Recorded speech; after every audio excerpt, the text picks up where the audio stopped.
तो हेलो दोस्तों, देखते हैं कि आज हम तीनों इस वर्कशॉप को सरवाइव कर पाएंगे। तो सुबह 6 बजे उठकर नहा धोकर मैं रेडी हो जाता हूँ ट्रिपल आईटी वर्कशॉप के लिए और अपने लिए सेंटर फ्रेश ले लेता हूँ क्योंकि भाई उनका लेक्चर सुनते सुनते नींद आने लगी। तो हम और तरुण स्कूटी पर और अपना फ्यूल लेने के बाद हम बाइक का फ्यूल लेकर हम तीनों निकल जाते हैं वर्कशॉप अटेंड करने के लिए। और भाई वहाँ बहुत ट्रैफिक लगा था क्योंकि बसंत पंचमी थी और प्रयागराज में माघ मेला लगा, इस वजह से बहुत ट्रैफिक था। वहां पे पहुंचने के बाद हम लोगों ने पहले एंट्री करी, फिर बाइक पार्क करने के बाद और अपनी तीनों बैचमेट्स को लेने के बाद हम लोग चले जाते हैं इनॉग्रेशन के लिए सेमिनार हॉल में। और उससे पहले अपना ID card, T shirt, diary and pen लेने के बाद हम सेमिनार हॉल में जाते हैं और वहाँ सबसे पहले सरस्वती माता की पूजा से वर्कशॉप स्टार्ट होता है। सारे प्रोफेसर्स अपने लेक्चर्स का एक ओवरऑल स्ट्रक्चर बता देते हैं। Then we had a photo session. उसके बाद हमें स्नैक्स मिल जाता है जिसमें खस्ता, कचौड़ी, मठरी और चाय था।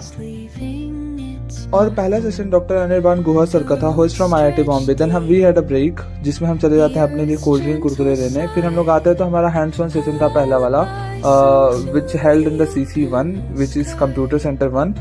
तो थोड़ा बहुत रोबोट्स का शो केस देखने के बाद दोबारा इवनिंग स्नैक्स एंड टी का टाइम हो गया था जिसमें हमें मिला था 2 कटलेट, चिप्स और चाय।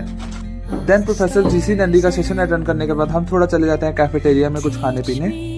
और उसके बाद हमारा हैंड्स ऑन सेशन 2 था तो हम लोग CC1 में दोबारा चले जाते हैं। और ये सेशन अटेंड करते करते हमें 11:15 हो गए थे, जिसके बाद हम लोग घर के लिए निकल लेते हैं। और उससे पहले भाई जो कैंपस व्यू मॉर्निंग में था, रात में उसका डबल अच्छा लग रहा था। और ये है हमारा आर्यन भाई अपनी हंटर बाइक को फ्लेक्स करते हुए। पुराने पुल पे पुरानी चुड़ैल का वेट करते करते थक गए। फिर मैं अपना ईयरबड्स आर्यन से लेता हूँ और उसको बाय बाय बोल के तरुण के साथ अपने घर के लिए निकल लेता हूँ। और भाई अपना फोन मेरे पास ही भूल के चला जाता है। तो मिलता है हमारे नेक्स्ट व्लॉग में। Bye everyone.